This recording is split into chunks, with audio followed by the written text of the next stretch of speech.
Boltgun is a game that AAA developers have forgotten how to make. It came out in 2023, and I'm playing it for the first time in 2026, 3 years late. As a 40k fan, it does feel a little bit heretical that it's taken me this long to play Boltgun.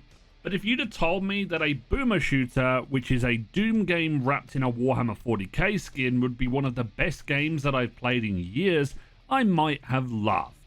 8 hours later, hundreds of demons and heretics destroyed, and I'm not laughing anymore, unless you count maniacally in that conversation. It's a game that reminds me of a simpler time, of a time where short single-player FPS campaigns were the lifeblood of my childhood. The question is, why does this feel so rare now? It feels crazy to me that it took until 2023 to get 40k games in the boomer shooter style, but here we are. There's been a couple of attempts in the past, but none have really landed the same way Boltgun has for me. And yeah, on paper, it's easy to make a comparison. A retro aesthetic art style, light on story, fast and frenetic combat, including the slaying of everything heretical. It pretty much feels like Doom in a 40k skin. But it would be reductive to say that, because what Boltgun actually is a love letter to the Space Marine power fantasy. In Boltgun, you play as one Space Marine dealing with the effects of what happened on Grya from the first original Warhammer 40k Space Marine game, but in this instance you're just going from room to room, purging everything. It pulls you into this flow state a lot of the time with the gameplay, and it's brutal. Even with its retro art style, it feels like an entire room has been sanctified by your presence, because it goes from being somewhat gothic and clean to gothic and bloody. One of Boltgun's biggest strengths is that it's clever with its weapons, and it takes cues from the tabletop, having your battle between your enemy's toughness and your weapon strength, meaning certain weapons in the game are better when you use them in the right context. For example, there's the Holy Boltgun that has a really awesome introduction to the game. You know, obviously the titular gun in all of 40k for most of the Space Marines. You have your plasma rifle, you have your shotgun, you have a super shotgun, which is the melter gun. You even have a BFG style gun, which is the gravity cannon later on in the game. They're all awesome to use, and you'll be swapping between all of them constantly, reading the room and adapting to different enemies. Granted, by the end of the game, your signature chainsword and charge are a little bit useless, which is a bit of a downtrend, but it never really gets boring, just chopping people up, turning things into mulch, and having fun with the weapons. And when I say it never gets boring, it almost never gets boring, but more on that a little bit later. What I loved most about Boltgun was the setting that we are dropped into. By nature, 40k games are grand and gothic, and I think Boltgun's art style being very retro captures that perfectly. And the thing that adds to that is each act has a distinct color palette, almost to each faction that you are fighting. Act 1 is more purple and blue, which is very Tzeentch, who you'll be fighting quite a lot in this game. Act 2 drops you into a desert and canyons infested with Nurgle, so there's a lot of green and corruption in that sense.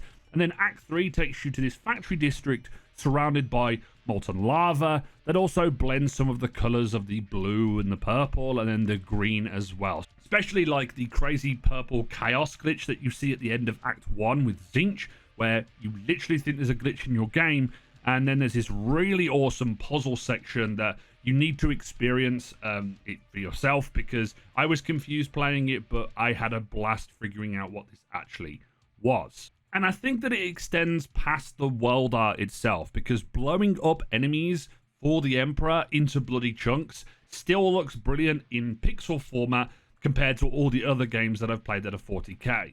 There's the fizz of the plasma rifle. There's the things crumbling with melter gun shots. Even the bolter sounds amazing to use. And the moment I obliterated everything with Boltgun's version of the BSG being the grav gun, it's just visually satisfying. That's the only way to put it.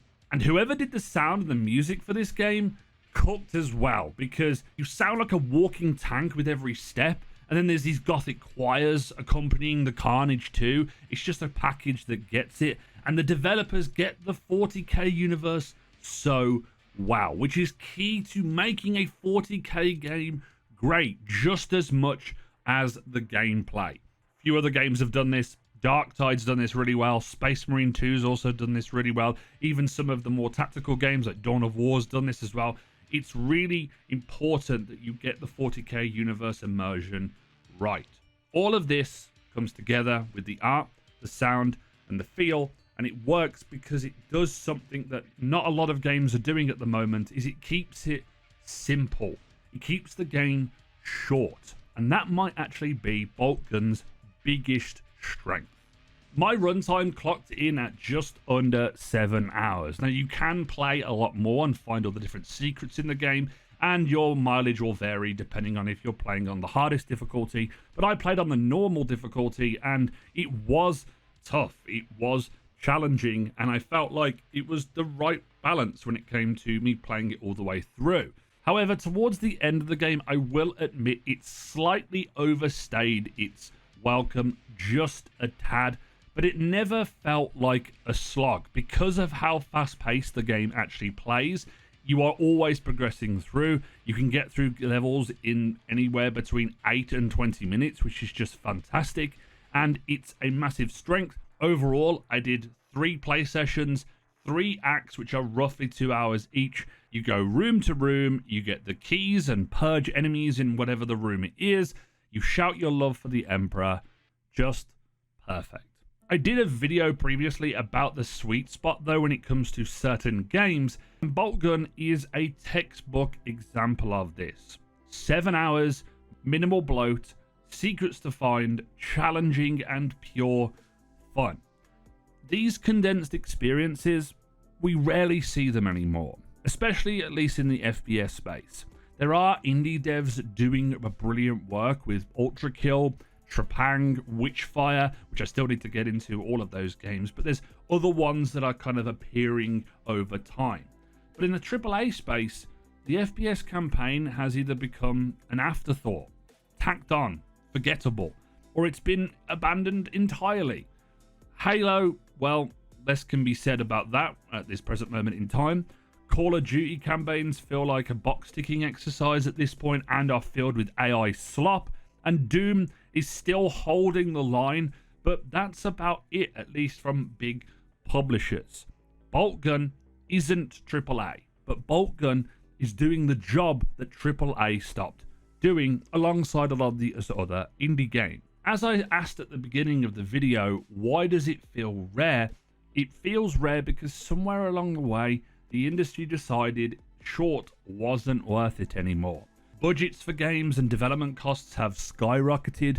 The focus on continued profit for a game is easier to sell than a game you can complete in a day or a weekend. Publishers want us playing forever. That's where the money is, at least at the business level. But as someone who grew up with the likes of the Medal of Honor games, the early Call of Duties, the Halo franchise, there's so many single-player FPS games that I haven't even mentioned. Do you remember Time Shift? What a game that was. I miss them a lot. They were the lifeblood of my early gaming life, and Boltgun thankfully fills that gap with a short campaign, a focused experience.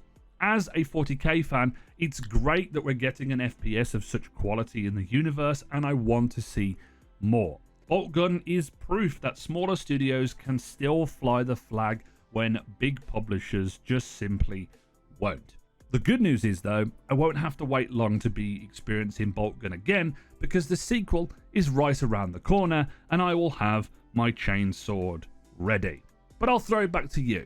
Which short single-player games do you love? They don't even have to be FPS games. Just let me know, because I'm on this kick of really short games at the moment, and I want to play some more or revisit some. So drop them in the comments, as I generally want to know. And if you've enjoyed this video, go and check out the end screen and click on some of my other content.